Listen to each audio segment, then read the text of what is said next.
Well, here we are in the early days after Donald Trump's triumphant re-election as President of the United States of America. And lots of people are in shock or don't quite know what to make of it. But Trump's return is probably bigger, much bigger than most of us think it is. So let me be the first to welcome you to the age of three dictators.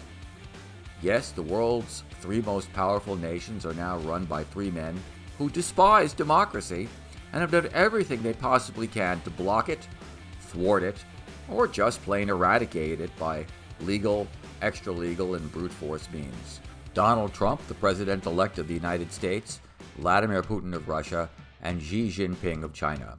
But before I go there, consider that Trump's second term may represent the last chapter of the Cold War.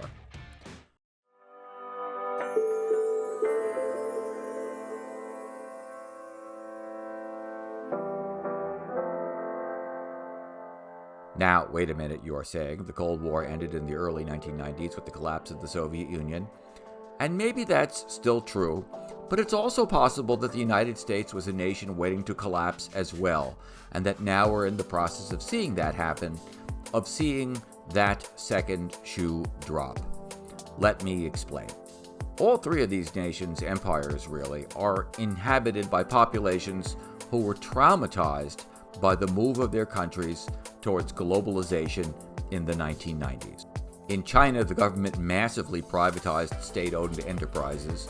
An entire generation of people lost their jobs with almost no safety net to back them up. They lost health care. They lost housing provided by state-run enterprises. Crime went way up. Cults like the Falun Gong exploded.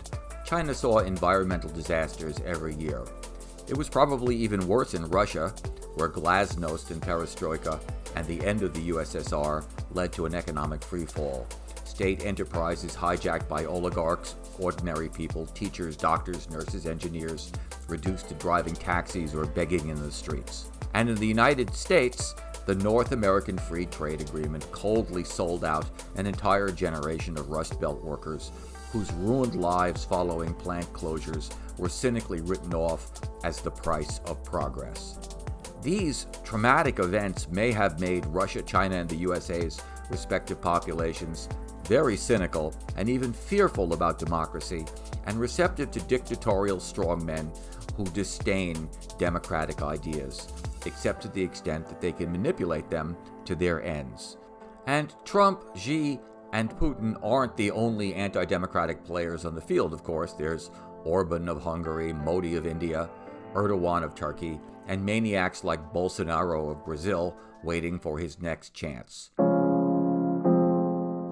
The question now is how far Donald Trump will be willing to go to push the United States to the edge in pursuit of his ego-driven goals. It's worth noting that although Trump's victory was impressive, in many states the vote was close. For example, in Pennsylvania, the divide between him and Kamala Harris is about 49 to 51%. In Wisconsin, around 49 to 48%.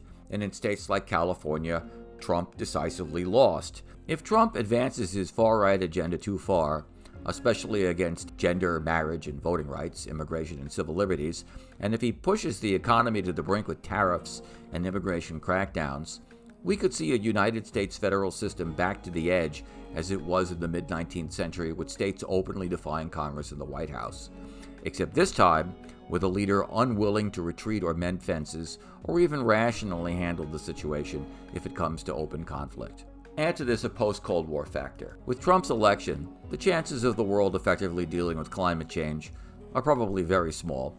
It may be too late now, and the next phase of climate change will be nations dealing with the fallout from a world beset by unprecedented heat and catastrophic storms without any relief in sight.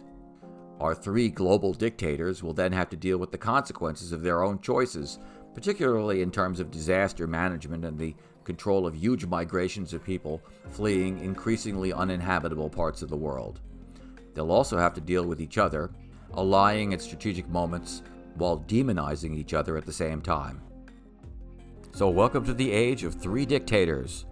It's going to be quite a ride.